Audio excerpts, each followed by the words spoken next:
உங்களுடைய இறப்பு மூலியமா ஒரு பெரிய பாடத்தை கற்பிச்சுட்டு போறீங்க. இந்த அராஜக காவல்துறைக்கு தமிழ்நாடு மட்டும் இல்லை, ஒட்டுமொத்த மாநிலம், ஒட்டுமொத்த இந்தியாவும் உங்க பின்னாடி நிற்கும். உறுதுணையா உங்களுடைய இந்த பரிதாப செயலுக்கு எவ்வளவு பெரிய அதிகாரியா இருந்தாலும் அத்தனை அமைப்புகளும் உறுதுணையா இருப்போம். உங்களுடைய ஆத்மா அன்னைக்கு தான் சாந்தி அடையும். நாங்களாம் திருப்பூர்லேருந்து வரோம் தம்பி. உண்மையாகவே நாங்கள் ஒரு வார்த்தையை விவரிக்க முடியல, அந்த அளவுக்கு சோகம். உன்னுடைய இடத்துக்கு வரணுங்கிற எண்ணத்தில் தான் இன்றைக்கி நாங்கள் வந்திருக்கோம். உன்னுடைய ஆத்மா கண்டிப்பாக சாந்தி அடையும் தம்பி. ஒரு பெரிய பாடத்தை கற்பிச்சுட்டு போயிருக்க இந்த சின்ன வயசில். நீ எவ்வளோ அவதிப்பட்டிருப்பேன்னு தெரியும். இதை தாண்டி அந்த நபர்கள், அந்த படுபாவிகள் அவதிப்படுவாங்க. நாங்கள் உறுதுணையாக இருப்போம், கவலைப்படாத தம்பி. இருக்கிறதுக்கு தகுந்த மாதிரி தான் நடந்துக்கீங்க இருக்கா.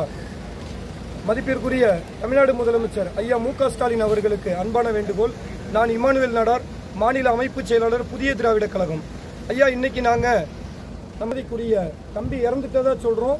ஒவ்வொருவருடைய மனதிலையும் அஜித் குமார் அப்படிங்கிற பேர் ஒழிச்சுக்கிட்டு தான் இருக்குது. அதனால இன்னைக்கு இந்த இடத்துக்கு வந்திருக்கோம். எங்களுடைய இரங்கலையும் அந்த குடும்பத்தை, அவரை பிரிஞ்சு வாடக்கூடிய குடும்பத்திற்கு ஆறுதல் சொல்ல வந்திருக்கோம். ஐயா, நீங்கள் சிபிஐ நடவடிக்கை எடுத்திருக்கீங்க. கண்டிப்பாக அந்த சிபிஐ நடவடிக்கையில் ஒரு ஆள் கூட தப்பிக்க கூடாது. அறிவியல் புரியுமா, எப்படி நம்ம அண்ணா யூனிவர்சிட்டியில் அந்த நபரை நம்ம 5 மாசத்துல சார்ஜ் ஷீட் போட்டு தண்டிச்சோமோ, அதே போல இந்த வழக்கில் யார் யாரெல்லாம் சம்மந்தப்பட்டிருக்காங்களோ அவங்க எவ்வளோ பெரிய அதிகாரியாக இருந்தாலும் சரி நீங்கள் தண்டிக்கணும். தண்டிக்கல அப்படின்னா தமிழ்நாடு மக்கள் கண்டிப்பாக அதை ஏற்றுக்க மாட்டாங்க. அஜித் குமார் என்கிற ஒரு நபர், அவர் தனிப்பட்ட நபர் இல்லை. இது ஒரு பத்திரகாளியோட ஒரு அம்சம்தான். காவல்துறை ஒரு கஸ்டடிக்கு எடுக்கும் போது அவங்களுக்கு ஏன் இவ்வளவு ப்ரொசீஜரை ஃபாலோ பண்ண முடியல? ஒரு தனிப்படைனா என்ன வேணா பண்ணிடுவாங்களா? இதை வன்மையா கண்டிக்கிறோம். தமிழ்நாட்டில் இனிமேல் இத மாதிரி லாக்அப் டெத் அப்படிங்கிறது வந்துச்சுன்னா இதுல கட்சி வேறுபாடு இன்றி, மத வேறுபாடு இன்றி, இன வேறுபாடு இன்றி ஒட்டுமொத்த தமிழ்நாடு மக்களும் சம்பந்தப்பட்ட காவல் நிலையத்தை நாங்க முற்றுகையிடுவோம். காவல்துறை இது போல அராஜக செயல்ல நடக்கக்கூடாது. எங்களுடைய அமைப்பு சார்பான கண்டனத்தை தெரிவிச்சுக்கிறோம். அந்த பையனுடைய ஆத்மா இதுல இருக்கக்கூடிய அத்தனை நபர்களையும் தண்டிக்கும் போது மட்டும்தான் சாந்தி அடையும்னு சொல்லிக்கிறோம். இதுல எல்லாருக்குமே பங்கு இருக்கு. தமிழ்நாட்டையே உழுக்கக்கூடிய இந்த ஒரு சம்பவம் நாங்க இப்ப பெனிஸ் ஜெயராஜ் வழக்குல இன்னைக்கு வரைக்கும் பார்த்துக்கிட்டு இருக்கோம். சம்பந்தப்பட்ட அதிகாரிகளை இது வரைக்கும் வெளியில விடல. அதனால மாண்புமிகு நீதியரசர் உடனடியாக இதை விசாரணை பண்ணி உங்களுடைய நேரடி பார்வையில ஒரு குற்றவாளிகளையும், இவங்க குற்றவாளி தான், ஒரு குற்றவாளியும் நீங்க தண்டிக்கணும். காவல்துறை மனிதாபிமானம் இல்லாம நிரபராதிகளை அடிக்கிறதும் துன்புறுத்துறதும் உங்களுக்கு இனிமே இருக்கவே கூடாது. தவறு செஞ்சிருந்தா சட்டத்தின் அடிப்படையில நீங்க அவங்களை கைது பண்ணுங்க, நீதியரசர்கிட்ட ஒப்படைங்க, ஆயுள் தண்டனை கொடுங்க, ஏன் மரண தண்டனையை கொடுங்க.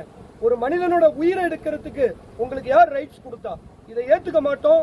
இது ஏதோ ஒரு சம்பவமா நினைச்சு இனிமே நகர்ந்து போக முடியாது. இது சரித்திரமா மாறுது. இந்த பையன் தன்னுடைய உயிரை கொடுத்து இந்த காவல்துறையோட அராஜகத்தை இன்னைக்கு வெளியில கொண்டு வந்திருக்காரு. அன்னைக்கு ஒரு கொடிகாத்த குமரன் தன்னுடைய நாட்டுடைய சுதந்திரத்துக்காக தன்னுடைய கொடியை விடாம வெள்ளையர் என்ன அடிச்சாலும் பரவாயில்லன்னு சொல்லி அந்த கொடியை பிடிச்சுக்கிட்டு எப்படி உயிர் நீத்தாரோ, தன்னுடைய 27 வயசுல இந்த பையன் பத்திரகாளி அம்மன் கோயில்ல பத்திரகாளியாவே மாறி இருக்கான்.